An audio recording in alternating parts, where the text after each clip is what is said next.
The defense against the scourge of human trafficking is not an obligation solely for the police force, but one that requires the commitment of all members of society. That is according to Sajila McDowell, barrister at law in the Office of the Director of Public Prosecutions, as she spoke at the opening of a two-day workshop held here today to sensitize and boost the capacity of stakeholders in addressing the issue of human trafficking. The workshop is being held under the theme Identification, Assistance and Protection of Victims and brought together representatives from law enforcement agencies as well as religious organizations. Giving the keynote address, McDowell says human trafficking, which is considered modern-day slavery, is not just an affront to democracy, but a danger to all, hence the need for citizens to be sensitized and equipped to become advocates against this scourge. Not an obligation relegated solely to the police force, or perhaps I should say the police service. Human trafficking, or modern-day slavery, is indiscriminate in its victim profiling. Race, age, gender, religious persuasion, profession, affiliation, language, education, social status, these carry no inherent disqualification. The motivation of a trafficker may vary from economic advantage, a superiority complex, perversion, gang influences, and the list goes on. Human trafficking offenses are plainly human rights violations, and in the face of flagrant breaches, the force of this state's response to the issue must exceed the force of human trafficking as a threat itself to individuals and an affront to democracy.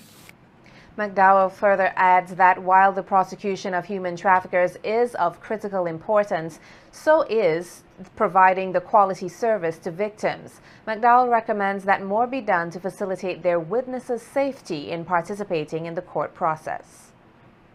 The recognition of the quintessential role of witnesses in the criminal justice system is reflected in a simple yet profound statement: no witness, no justice.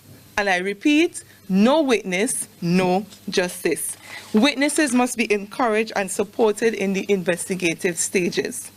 They ought to have unrestrained access to the court and afforded services that facilitate their participation in the courtroom in safe and congenial conditions, so that it softens the harshness of the adversarial court process.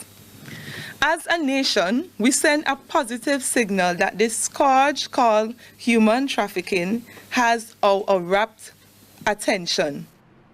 Also speaking at today's opening ceremony was Commissioner of Police Reynold Hadaway, who says the workshop forms part of the government's commitment to address the issue of human trafficking and encourages the participants to use information provided to protect Vincentians from this global scourge. One can see that the government is seeking ways in which to collaborate with international partners in the fight against human trafficking. Participants, as I conclude these brief remarks, I encourage you to take this training seminar very seriously. Learn all that you can, because it is in learning and putting into practice what you have learned that you will be able to effectively combat the crime of human trafficking. I wish to say, however, overseas training is not always available. That is why the government is utilizing its resources locally to equip the relevant persons with the knowledge and skill to do the job. I can assure you that the quality of the training facilitators and the contents of the training that will be delivered over the next 2 days will be on par with any training that you would have attended overseas.